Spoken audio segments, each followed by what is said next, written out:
First, let me start by correcting the record.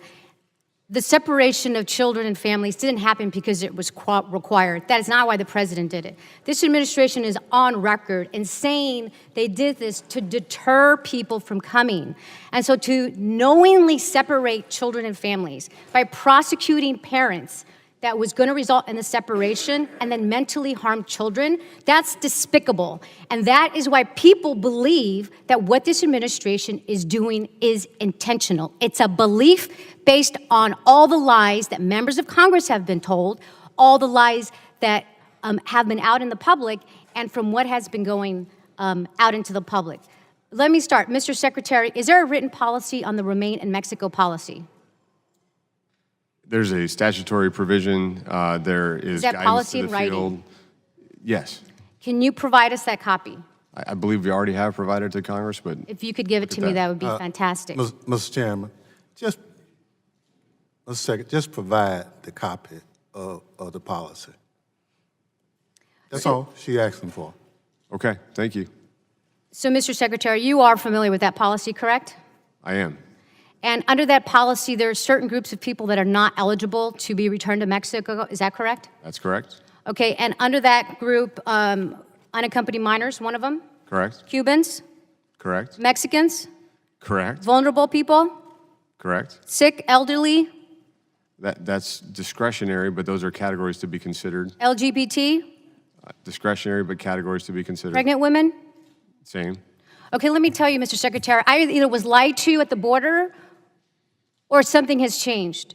When I was at the border in April, I specifically spoke to Officer Blanchard with Border Patrol. He told me, he was from DC, and he told me he wrote this policy.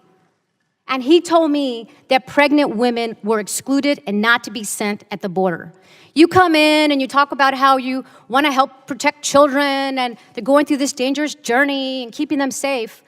Well, guess what? This administration is putting pregnant women in danger. Do you know how dangerous it is to be sent to Juarez, Mexico? Do you? I'm familiar with Juarez, Mexico, and what the government. Well, let me tell you, Mr. Secretary, as a member of Congress, this is how dangerous it is. I can't go there without getting permission. That's how dangerous it is. Then if you go to the State Department's website, and we got a little copy of it here for you, it says Mexico, violent crimes such as homicide, kidnapping, carjacking. Oh, but then if you go to the State Department's specific website on Juarez, it asks you to reconsider your travel. So it is so dangerous to travel to Juarez that the State Department is telling people to reconsider travel because of violent crime and gang activities are widespread. U.S. government employees, and I quote, are required to retain prior approval to even go into the downtown area. But this is where you're sending pregnant women back into Mexico while they await their asylum. Do you realize that this is happening?